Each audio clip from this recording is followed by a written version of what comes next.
Into the depths, a diver's tale. I remember the morning clearly. The sky was a muted grey, casting a sombre light over the harbour. My brother, Ethan, and I had just arrived at the small, nondescript office where we were to receive our briefing. We were professional divers, renowned for our ability to handle the most challenging and mysterious underwater tasks. Yet as we sat waiting, I felt an unfamiliar weight in the air, a tension that seemed to seep into every corner of the room. The military had contacted us about a peculiar job, a secretive mission involving an unknown vessel resting on the ocean floor. Details were scant, and there was an unsettling air about the whole affair. The pay was exceptional, almost suspiciously so, but the allure of the unknown was what truly drew us in. Still, a nagging sense of unease lingered, an instinctual warning that I tried to ignore. The briefing was brief and cryptic. We were given coordinates, a rough sketch of the vessel's location, and a timeline to follow. The rest was left to our discretion. As we suited up, Ethan and I exchanged glances, each aware of the other's apprehension but neither willing to voice it. We were the best in the business, and this was just another job, or so we tried to convince ourselves. Our descent into the depths was methodical. The rhythmic hiss of our breathing apparatus was the only sound accompanying us as we plunged into the ocean's embrace. The water was a deep, inky blue, gradually darkening as we descended further from the sun's reach. I felt the familiar sensation of pressure building around us, a reminder of the world we were leaving behind. Our flashlights cut through the murky water, illuminating the silhouette of the vessel below. At first glance, it appeared to be an old World War II relic, its hull rusted and encrusted with barnacles. Yet, as we drew closer, an inexplicable sensation washed over me. It was as if the ship was alive, its presence oppressive and foreboding.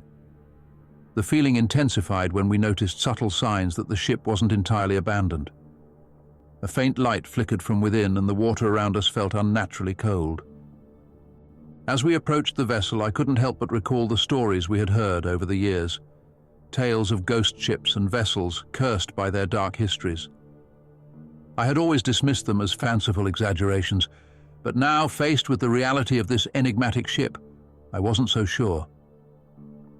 We cautiously entered through a gaping hole in the hull, a jagged scar that hinted at a violent past. Inside, the ship was a labyrinth of twisted metal and decaying remnants of a bygone era. The air felt heavy, suffused with a sense of dread that settled over me like a shroud. Our flashlights cast eerie shadows that seemed to dance and writhe along the walls, creating the illusion of movement where there was none. As we explored further, the oppressive silence was punctuated by distant echoes, as if the ship itself was whispering. Shadows played tricks on my mind, and it was hard to shake the feeling that we were not alone. The deeper we ventured, the more surreal the experience became. In one of the lower decks, we discovered a room that seemed untouched by time. Papers were strewn across a table, their ink faded but legible. They spoke of experiments and secret missions, their cryptic language only adding to the mystery. But it was the photographs that truly unnerved me, grainy images of strange, indistinct figures standing in the shadows. Their eyes seemed to follow us, watching our every move with a malevolent curiosity. Suddenly the ship groaned, a low, mournful sound that reverberated through the corridors. The water around us rippled, and for a brief moment I thought I saw a figure standing in the doorway, a shadowy silhouette that vanished as quickly as it appeared.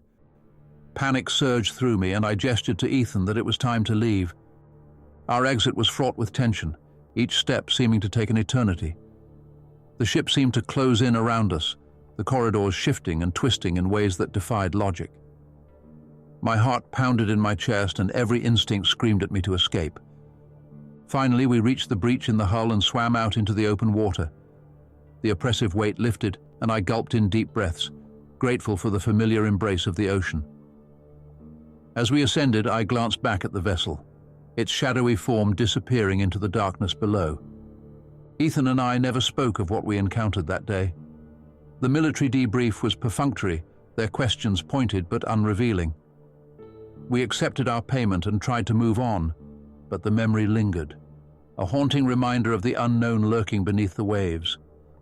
In the weeks that followed, I found myself drawn to the ship's story, piecing together fragments of its past from old records and whispered legends. It was said to have been part of a secret wartime project, its crew lost under mysterious circumstances. Some claimed it was cursed, its fate sealed by the sins of those who had once called it home. Despite my efforts to distance myself, the ship haunted my dreams. I would awaken in the dead of night, my heart racing, the whispers of the deep still echoing in my mind. It was as if the vessel had imprinted itself on my soul, a dark shadow that refused to fade. Ethan, too, was affected. I could see it in his eyes, the way he would stare off into the distance, lost in thought. We rarely discussed the dive, each of us grappling with our own demons. But I knew he felt it too, the pull of the unknown, the inexplicable bond that tied us to that haunted ship. Eventually, curiosity got the better of me. I began to delve deeper into the ship's history, seeking out those who might know more about its origins. My investigations led me to a retired naval officer, a man who had served during the war and had first-hand knowledge of the vessel's mission. His stories were chilling, tales of experiments conducted in secret, of a crew lost to madness and despair. He spoke of strange occurrences, of sightings and sounds that defied explanation. It was said that the ship was a harbinger of doom, its presence a warning of darker forces at play. Armed with this knowledge, I felt an inexplicable urge to return to the site, to confront the specters of the past and seek closure. I approached Ethan with the idea, and to my surprise, he agreed.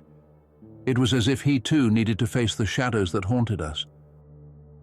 Our return to the depths was both familiar and foreign. The ocean welcomed us with open arms, its depths a comforting embrace. As we approached the vessel once more, I felt a sense of anticipation, a readiness to face whatever lay ahead. The ship was unchanged, a silent sentinel waiting patiently in the darkness. As we explored its corridors again, the oppressive atmosphere returned, but this time it felt different. There was a sense of understanding, a recognition of the ship's secrets and the lives that had been lost within its walls. In the room where we had found the photographs, I placed a small token, a symbol of remembrance for those who had perished. As I did so, I felt a weight lift, as if the ship acknowledged our presence and granted us a measure of peace. Ethan and I surfaced, the sun warming our faces as we broke through the water.